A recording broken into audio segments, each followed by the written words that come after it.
নমস্কাৰ। আজি আমি নৱম শ্ৰেণীৰ সমাজ বিজ্ঞানৰ ৰাজনৈতিক আৰু অৰ্থনৈতিক বিজ্ঞানৰ এটা বিষয়ৰ সম্পৰ্কত কিছু কথা আলোচনা কৰিম। ছাত্ৰ ছাত্ৰীসকল, তোমালোকে দৈনন্দিন জীৱনত বহুতে হয়তো বাতৰি কাগজ পঢ়িছা, টিভিত নিউজ চাইছা, ৰেডিঅ'ত বাতৰি শুনিছা। এইবিলাকত সঘনাই উচ্চাৰিত এটা শব্দ তোমালোকে পাই আহিছা। সেই বিষয়টি বা শব্দটি হৈছে ৰাজনৈতিক দল। এই ৰাজনৈতিক দলৰ বিষয়ে আমি দুই এষাৰ কথা আজি আলোচনা কৰোঁ।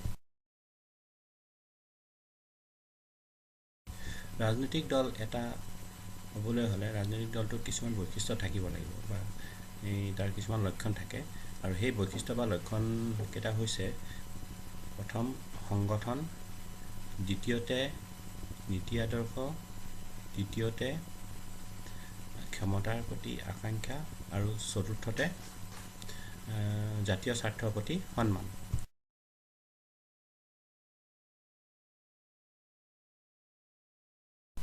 এতিয়া ৰাজনৈতিক দল এটাৰ পোনপ্ৰথম বৈশিষ্ট্য বা গুণটো হৈছে সংগঠন। কিছুমান নিৰ্দিষ্ট ব্যক্তি বা কিছুমান নিৰ্দিষ্ট লোক একেলগ হৈ পোনপ্ৰথমে এটা গোট গঠন কৰিব লাগিব বা এটা সংগঠন গঠন কৰিব লাগিব। তেওঁলোক খণ্ডিত হৈ পিনি বা বিভক্ত হৈ পিনি কেতিয়াও ৰাজনৈতিক দল গঠন কৰিব নোৱাৰে। গতিকে ৰাজনৈতিক দল গঠন কৰিবলৈ হ'লে ব্যক্তি সমষ্টি এটা গোটত আবদ্ধ হ'ব লাগিব।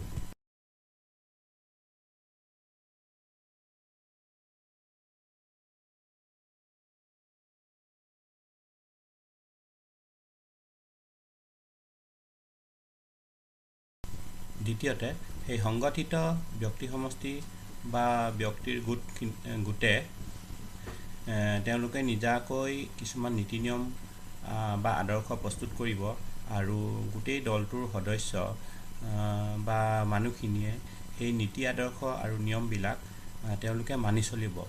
গতিকে এই নীতি আদৰ্শই হৈছে ৰাজনৈতিক দলৰ দ্বিতীয় বৈশিষ্ট্য।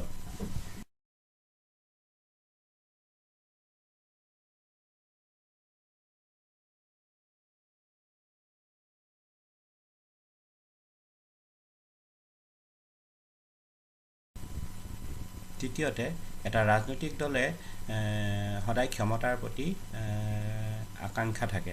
তেওঁলোকে ক্ষমতাৰ প্ৰতি আগ্ৰহী হয়। তেওঁলোকে সাধাৰণতে যেতিয়া দল গঠন কৰে, দল গঠন কৰি পিনি তেওঁলোকে নিৰ্বাচনত প্ৰতিনিধিত্ব কৰিবলৈ ইচ্ছা কৰে আৰু জনসাধাৰণৰ পৰা সমৰ্থন বিচাৰে। জনসাধাৰণৰ যেতিয়া সমৰ্থন পায়, তেওঁলোকে যেতিয়া চৰকাৰ গঠন কৰিব পাৰে, আৰু সেই চৰকাৰ গঠন কৰিলে তেওঁলোকে দেশখন চলাব পাৰে। গতিকে তেওঁলোকে আল্টিমেটলি দেশৰ শাসন ক্ষমতা দখলৰ ইচ্ছা থাকে তেওঁলোকৰ, আৰু প্ৰত্যেক ৰাজনৈতিক দলৰ ক্ষেত্ৰতে সেইটো পৰিলক্ষিত হয়।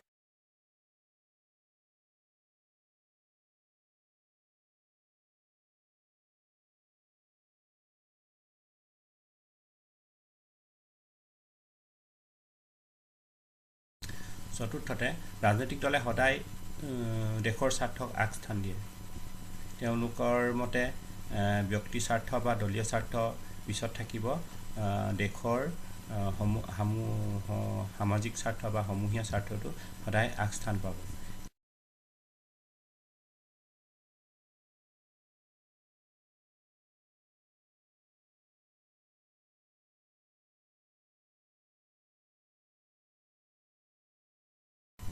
গতিকে আমি ক'ব পাৰোঁ, যেতিয়া এটা ব্যক্তি সমষ্টি বা ব্যক্তিগোট সংগঠিত হৈ বা একত্ৰিত হৈ তেওঁলোকে কিছুমান একে নীতি আদৰ্শ আৰু নিয়মৰ দ্বাৰা পৰিচালিত হয়, আৰু তেওঁলোক সদায় ক্ষমতাৰ প্ৰতি আকাংক্ষা থাকে তেওঁলোকৰ, আৰু তেওঁলোক যেতিয়া ৰাষ্ট্ৰীয় স্বাৰ্থক সকলোতকৈ ঊৰ্ধত ৰাখে ব্যক্তিগত বা দলীয় স্বাৰ্থতকৈ।